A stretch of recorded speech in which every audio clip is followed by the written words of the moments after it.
I want to ask you about that scrimmage on Saturday and just what were you guys were able to get done during that session, and maybe some things that jumped out that impressed or maybe even concerned you.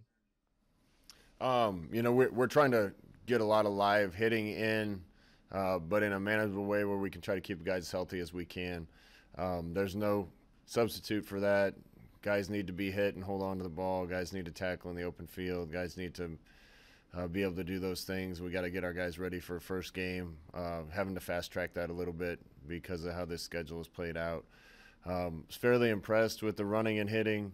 Thought the offense moved the ball well. Defense played well at times. Some good things both ways, but some things we need to clean up.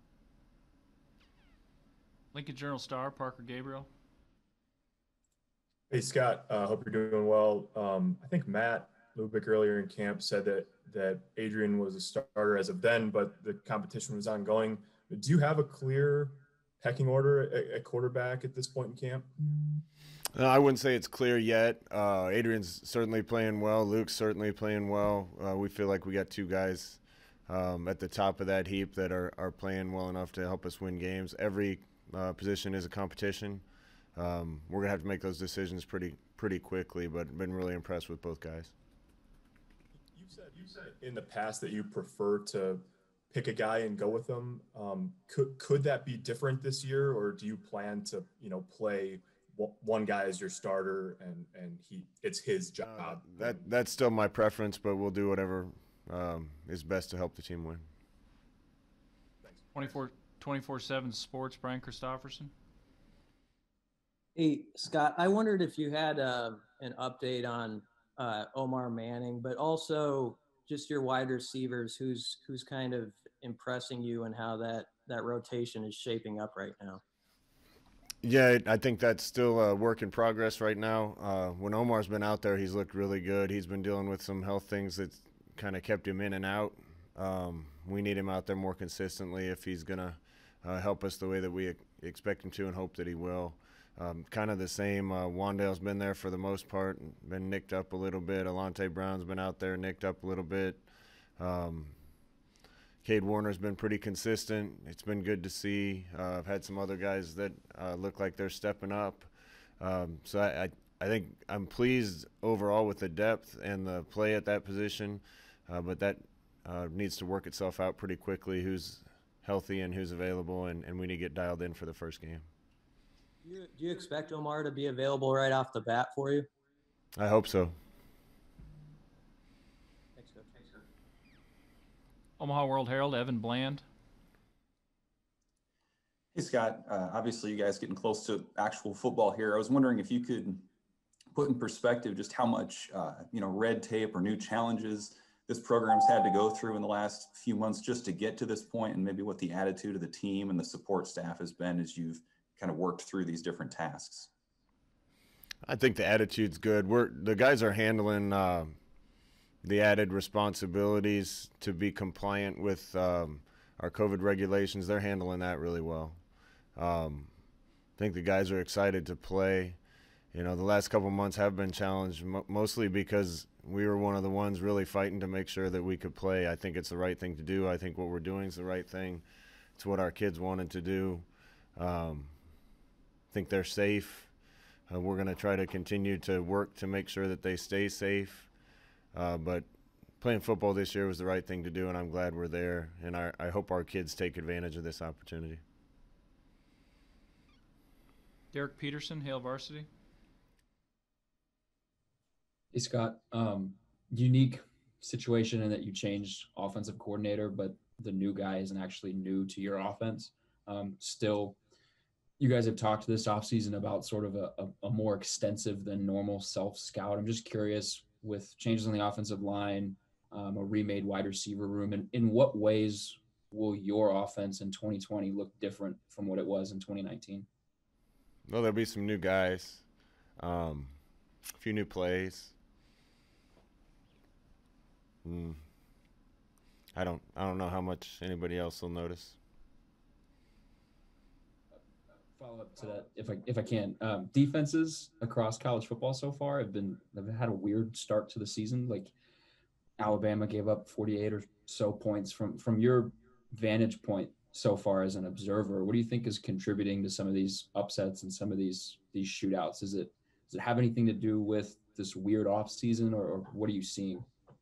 Yeah, I think it does. I think teams that handled the offseason better probably have a little bit of an advantage. I think the playing field's been leveled a little bit because of the circumstances surrounding this entire year.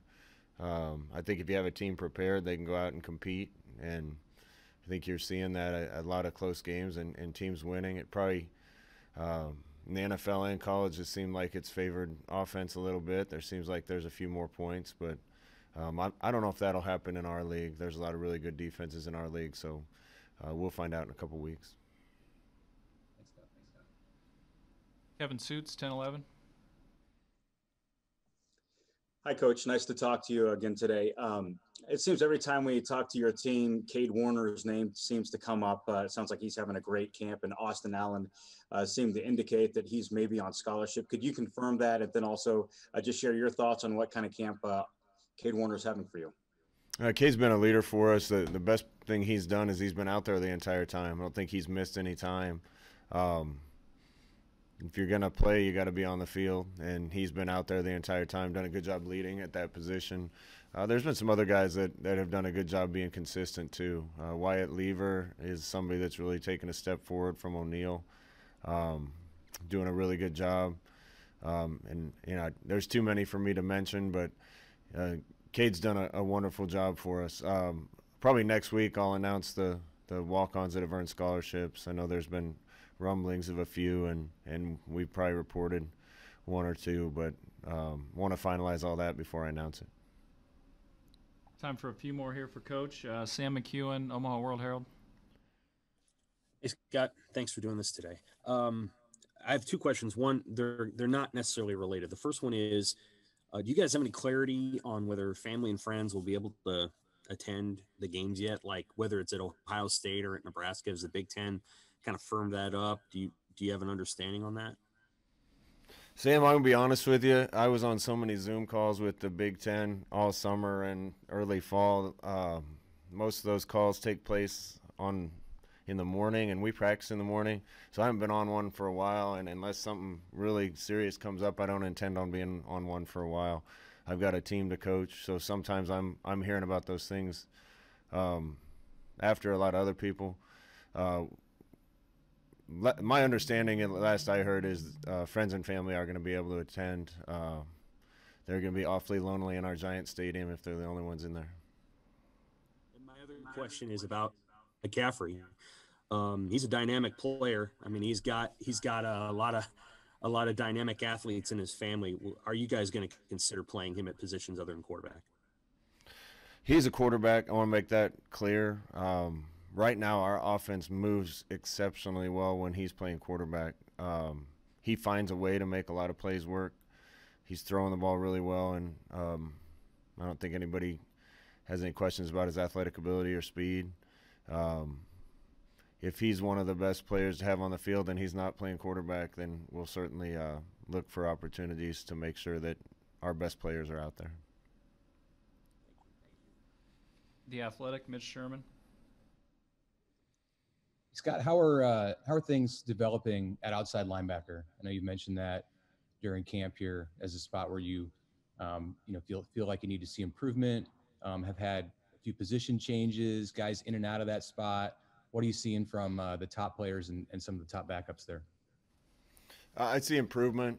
If we just get the guys that we had last year playing with the right technique and being true to their assignment, we'll be better at that position right out the gate. Coach Dawson's done a good job with that. We've had a couple guys nicked up at that position all through camp, and so haven't had the consistency like I talked about with Cade.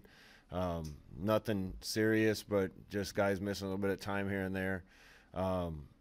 That's a position that, in my time at Nebraska, we had some real guys coming off the edge. Dante Jones and Grant Wistrom and Trev Alberts and Jared Tomich and Vanden Bosch and the Kelseys, and Rucker, and just a lot of guys. If you're going to have a really good defense, you need guys that scare people coming off the edge and do a good job setting the edge for your defense. I've been impressed with the improvement I've seen from guys at that position. We need to get everybody healthy and get everybody ready for the first game. Lincoln Journal-Star, Steve Sipple. Scott, how much, you're a play caller, I mean, you focus on offense. How much stress does it take off you not having to deal with crowd noise? It would take quite a bit off. I think you'd be able to think clearer. Last I heard, they're going to allow us to pump artificial crowd noise into the stadium. Okay. I didn't vote on that. Think it's annoying to have fake crowd noise in your ear all the time. I hope it's regulated and monitored so people don't have speakers right behind the visiting bench, and I hope it's conducive to at least being able to think. If we're going to pretend like there's fans in the stands and have fake noise, then hope we're actually able to function. Time for two more. Michael Bruntz, 24/7 Sports. Scott, what kind of progress have you seen from your special teams units at this point, and do you feel like things are kind of trending in a good direction there for you? That needs to be a lot better. Special teams has been a thorn in our side for 2 years. I've seen better production from the specialists themselves. I think we're kicking and punting the ball better. Looking forward to seeing live bullets, some improvements made on our cover teams and block teams. Don't think we're there yet.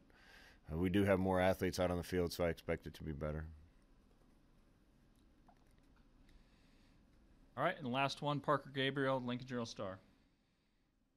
Hey, Scott, I know you've been asked about this a bunch of times over the last few weeks, but do you have any clarity on roster size or whether the testing program will have any impact on that front? No, I think we're going to come to a point where we have to have clarity on that completely, and I'll let you know when we do. But going into game week, I think that's going to be the time where we're going to have all the answers and have everything buttoned up. And I'll let you know when we have some definite clarity on some of those things.